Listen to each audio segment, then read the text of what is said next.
লাহৰীঘাটৰ ঢিং সমষ্টিৰ সহস্ৰাধিক আলিম সমাজক লৈ সুৰেশ বৰাৰ নিৰ্বাচনী প্ৰচাৰ সভা।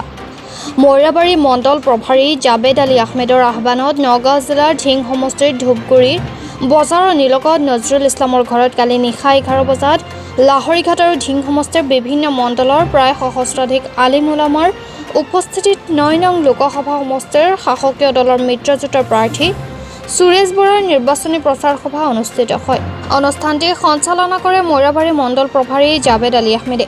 সভাত মিত্ৰজোঁটৰ প্ৰাৰ্থী সুৰেশ বৰা, বৰহমপুৰ সমষ্টিৰ বিধায়ক জিতু গোস্বামী, নগাঁও জিলা সমিতিৰ সভাপতি অভিজিত নাথ, উপসভাপতি ৰফি উদ্দিন, সংখ্যালঘু মৰ্চাৰ সভাপতি নুৰুদ্দিন, বিস্তাৰক মানসিং খলাৰ, ডুমডুমীয়া মণ্ডল সভাপতি ভূপেন চন্দ্ৰকে আদি কৰি বহু সংখ্যক বিজেপি দলৰ বিষয়ববীয়াসকল উপস্থিত আছিল।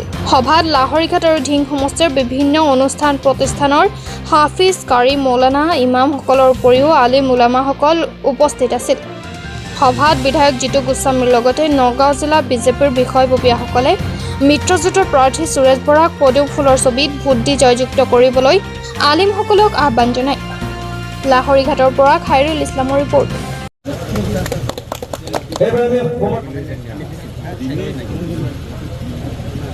ধন্যবাদ। আমি সমাদৰ জনাম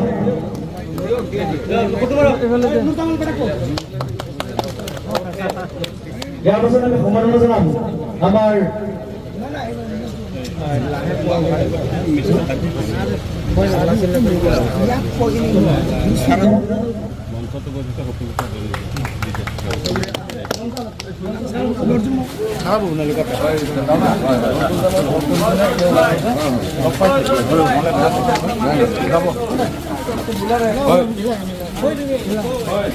লোকসভাৰ এজিপি, বিজেপি, UPPLৰ মিত্ৰজোঁটৰ কেণ্ডিডেট, আপোনালোকক অনুৰোধ কৰিছোঁ যে আপোনালোকে দেশখনৰ ভালৰ কাৰণে, আমাৰ জাতিটোৰ ভালৰ কাৰণে, সমাজখনৰ ভালৰ কাৰণে, আমাৰ উঠি অহা প্ৰজন্মটোৰ ভালৰ কাৰণে, নিবনুৱা সমস্যা দূৰীকৰণৰ বাবে আৰু বিশেষকৈ আমাৰ উন্নয়নৰ কাৰণে আহক আমি সকলোৱে অহা 26 তাৰিখে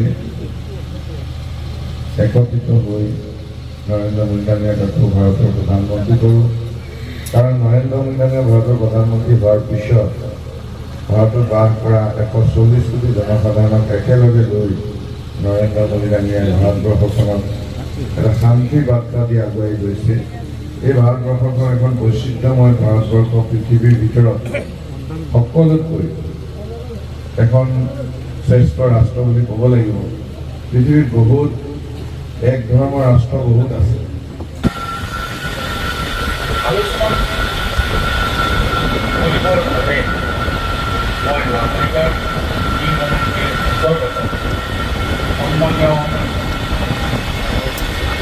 আমাৰ হাফিজ, কাৰী, মৌলানা, আমাৰ সন্মানীয় পাঠা বুলি কওঁ, আমি এটা ধুনীয়াকৈ আমাৰ সমাজৰ কাৰণে আমি কি চিন্তা চৰ্চা কৰিলে আমি কেনেদৰে আগবাঢ়ি যাব পাৰোঁ তাৰে উদ্দেশ্য আজি আপোনালোকক এটা আমন্ত্ৰণ জনাইছিলোঁ। বিশেষভাৱে মই জাবেদ আলী পূৰ্বৰ লাহৰীঘাট দেখা কৰি কংগ্ৰেছ মুক্ত ভাৰত বনাব লাগিব আৰু কংগ্ৰেছ যেতিয়ালৈকে থাকিব আমাৰ মাজত সাম্প্ৰদায়িকতাৰ ৰাজনীতি, বিভাজনৰ ৰাজনীতি চলি থাকিব। বেছি কথা নকওঁ, ক'বলৈ বহুত কথা মনত আছে, কিন্তু এটা কথাই যে আমি আগুৱাই যাব লাগিব, আমি সকলোৱে আগুৱাই যাব লাগিব। আমাৰ জিতুদাই কৈছে যে সমাজক নেতৃত্ব দিব পৰা আৰু আপোনালোকতকৈ হয়তো বেলেগ মানুহ নাই। সমাজৰ যিসকল লোকে আপোনালোকক বিশ্বাস কৰে, আপোনালোকক মানে, আপোনালোকৰ ওপৰত আস্থা আৰু ভৰসা আছে, আৰু আপোনালোক আজি যেনেকৈ ওলাই আহিছে ভাৰতীয় জনতা পাৰ্টীৰ পক্ষত, এইটো নিশ্চিত যে আগন্তুক 26 তাৰিখে যি নিৰ্বাচন আছে আমাৰ প্ৰাৰ্থী সুৰেশ বৰা ডাঙৰীয়া বিপুল ভোটত জয়যুক্ত।